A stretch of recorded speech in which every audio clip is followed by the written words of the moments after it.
ईद खत्म हो गई लेकिन पार्टी अभी बाकी है। बच्चों ने 3 दिन जान लगाकर जो ईदी इकट्ठी की उसको लुटाने के लिए बच्चों के टशन जारी हैं। बच्चा पार्टी किन कार्रवाई में मसरूफ रही, रिपोर्ट कर रहे हैं लाहौर से मलिक मुश्ताक। ईद खत्म, छुट्टियां खत्म, मगर नॉन स्टॉप मस्ती अभी भी जारी।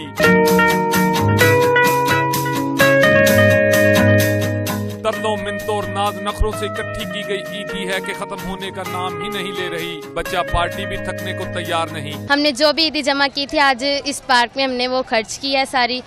हमने खाना खाया सबने इकट्ठे होके, सब फ्रेंड्स हम मिलके हमने बहुत इंजॉय किया। जितने भी हमें ईदी इकट्ठी हुई है हमने आज ही खत्म करनी है। आज हम अपनी फैमिली के साथ इंजॉय करने आए, हमने झूले लिए हैं, बहुत मजा आया है। ईदी जितनी भी इकट्ठी हुई है हम लोग सारे खर्च करने आए हैं, हमें बहुत मजा आया, हम अपने फैमिली के साथ आए हैं। पार्कों में झूलों की रौनक, रोशनियों की फुहार और बच्चों की मस्तियों की रफ्तार ने ऐसा माहौल बनाया हुआ है कि कोई ईद गुजर जाने पर यकीन करने को तैयार नहीं। ईद के तीसरे रोज भी पार्कों में बच्चों और फैमिलीज का इतना बड़ा रश इस बात की दलील है कि ईद खुशियों का त्यौहार है जिसे हर शख्स अपने तरीकाकार से मनाता है।